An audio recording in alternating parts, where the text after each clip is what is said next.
Ano ba kaya? Turbidity. Ay, turbidity. Turbidity.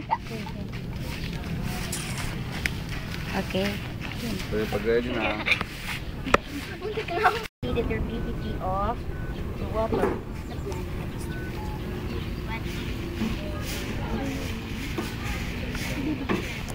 Okay, so turbidity is the measure of the relative clarity of water. Okay, let us observe this water.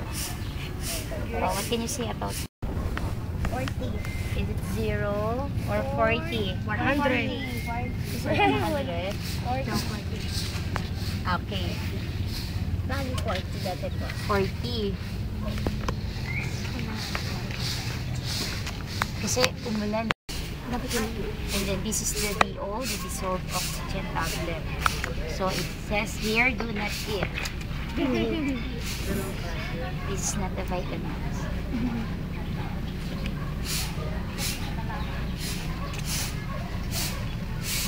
Linis. Kabatak ko. Isang batak. As ito. Ano kamis?